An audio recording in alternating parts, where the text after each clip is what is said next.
Front row MMA here at Cage Warrior 68, Liverpool, the Echo Arena, with the winner of the main event of the evening and arguably the biggest fight of your career, and Dan Hot Chocolate Roberts. Man, you got to feel good right now. Yeah, I felt on top of the world. I felt amazing.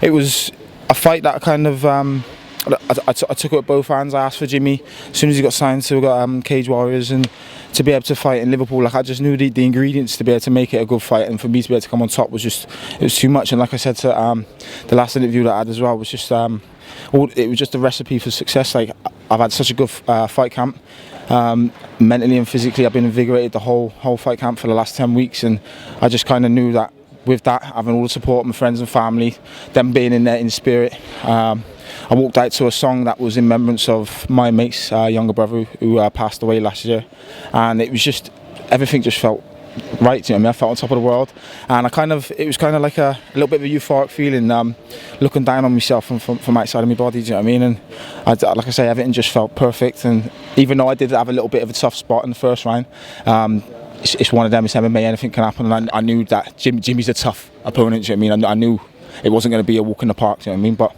yeah, I managed to come on top. You know, Jimmy's known for being very heavy on top. He throws some nasty ground and pound. You seem to be able to you know, block that, make your transitions back to your feet. But you were on your back for a long time, and if the round hadn't finished, you'd have probably gone in a round down. Yeah. When you saw the opportunity, you landed a shot that staggered him. Could you see in his eyes that fight was about to end, or were you? It was weird. Obviously, like I came in, my hands felt sharp. They still didn't feel the sharp as they have been before now, and I knew that I possessed power. I always have. It's just a matter of like making it work.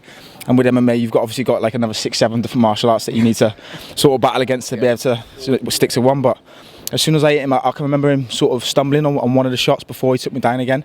And then for me, even though he took me down, I kept on saying to myself to be relaxed, because that time will come where I get back to my feet and I can sort of lay my hands on him again. And I could tell from him taking down, it was more of a defensive takedown rather than a sort of an offensive one. So, like I say, it was, even though I was getting taken down, I was down for a while.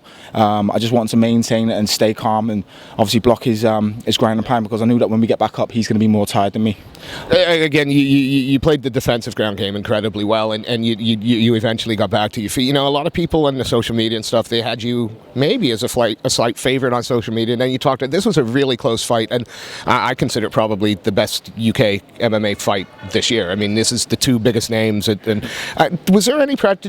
Did you feel any pressure, you know, going into a fight of this caliber? And also, if we looked at the Marquez feature, they did the preview. You know, got emotional, man. Yeah. You know, how important, can you sum up how important this fight is for you now that it's finished? Yeah, I don't think people realise what it means to me. Like, this is my life, is my bread and butter. I don't do nothing else. I don't work. I've spent years being skint and broke and striving for better things, you know what I mean? And like I say, I come from a bad, rough background.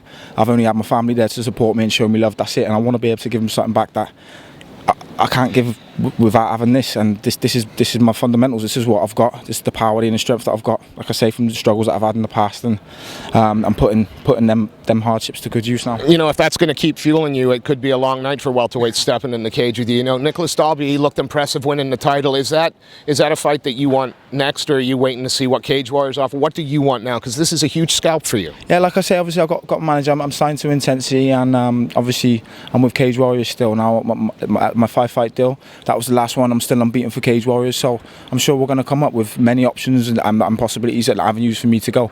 And it's just all about taking the right things at the right time. As in for Nicholas Dalby, he's an amazing kid. Obviously I watched his last fight, seen his knockout, impressive. There's things I need to work on. I feel confident against anyone. You give me that mental and physical strength the same way I had tonight, and no matter what happens, whether you put me in bad spots or good spots, I feel like sooner or later I'm going to come on top. So Dan, I'm not sure there are many people who would honestly say they felt this round was going to be ended TKO in the first round by you. I think you've surprised a lot of people. You've certainly opened a lot of people's eyes to the fact that, you know, now 11-1, you're a force to be reckoned with, not just in the Cage Wars, but perhaps Europe. Behind a performance like that, there's got to be people you want to say thank you to and sponsors you want to shout out. So please, feel free. Everyone, to be honest, there's so many sponsors that I'd like to thank. It's hard and I'd forget them, but everyone that has followed me throughout this fight camp and that has helped me financially and given me all the sorts of support, all my friends and family that have come here tonight, people watching all over. I went to Spain last week to do a part of my fight camp, and obviously to taper down the end of the week, and I was working on with a mind sports psychologist, Rob, and mind sports therapy, and it worked perfect. And like I say, it put me in a good place to be able to go out, fresh air, loads of sunshine, and sort of come back and focus on the job and hand that needs to be done. Jimmy Wallhead, tough opponent, and like I say, I wanted from the word off, I wanted to stop him because of the fact he hasn't been stopped before, and to be able to do it in the first round for me, it's an amazing feeling. Still as smooth as the nickname implies. We look forward to seeing you fight again. Thank you so much for your time. A great performance against a real tough challenger. Well done.